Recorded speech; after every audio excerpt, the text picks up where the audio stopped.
Généralement, en haut, à gauche d'un site, on retrouve quoi? Le bouton pour revenir en arrière.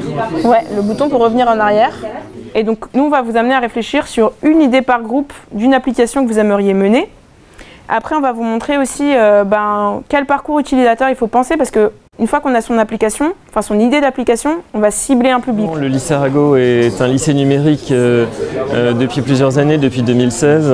Et dans ce cadre-là, les usages numériques se sont développés au sein de l'établissement, avec notamment des équipements adaptés, particulièrement en termes de salles, mais aussi d'outils informatiques.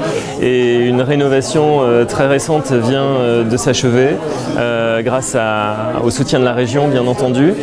Et cette rénovation a permis notamment de rénover toutes les salles de classe et d'en créer une qu'on a appelée salle 100% numérique, dédiée à des méthodes pédagogiques plus différenciées, ou en tout cas susceptibles de donner lieu à des différenciations pédagogiques, à des travaux de groupe.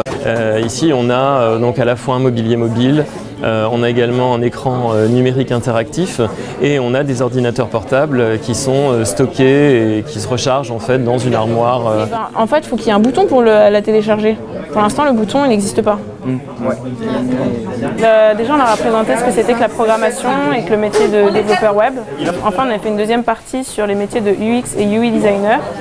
Et on leur a fait penser à une application utilitaire ou pas, afin de savoir pour eux qu'est-ce qui manquait dans leur quotidien, comment est-ce qu'ils aimeraient la penser, comment est-ce qu'ils aimeraient qu'elle soit designée, comment est-ce qu'ils aimeraient qu'elle soit facilement accessible, sur quel support. Et donc ils ont été jusqu'au dessin de plusieurs wireframes. L'identité numérique du lycée Arago remonte à plusieurs années, c'est quelque chose d'assez ancré aujourd'hui. Il y a eu effectivement une subvention de la région et un soutien fort de la région pour l'acquisition d'un nombre important de tablettes. Alors on a deux lots de tablettes. On a des tablettes qu'on a prêtées en début d'année à une classe de terminale S, 35 élèves. Ils ont reçu leurs tablettes en début d'année, ils les utilisent chez eux et en cours, et ils nous les rendront en fin d'année. Et on a un autre lot de tablettes qui lui reste en permanence au lycée et qui est à la disposition des élèves et des professeurs qui le souhaitent pour mener des séquences pédagogiques. Quand on rentre dans l'application, on a le plus pour choisir ce qu'on veut faire. Par exemple, il y a l'horloge, le temps de sommeil ou l'agenda, tout ça, pour pouvoir planifier son temps.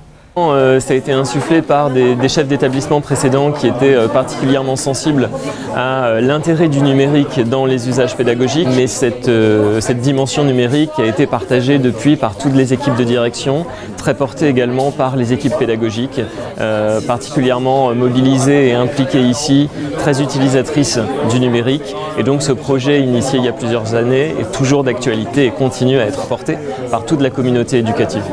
Si c'est bon aussi. Hein.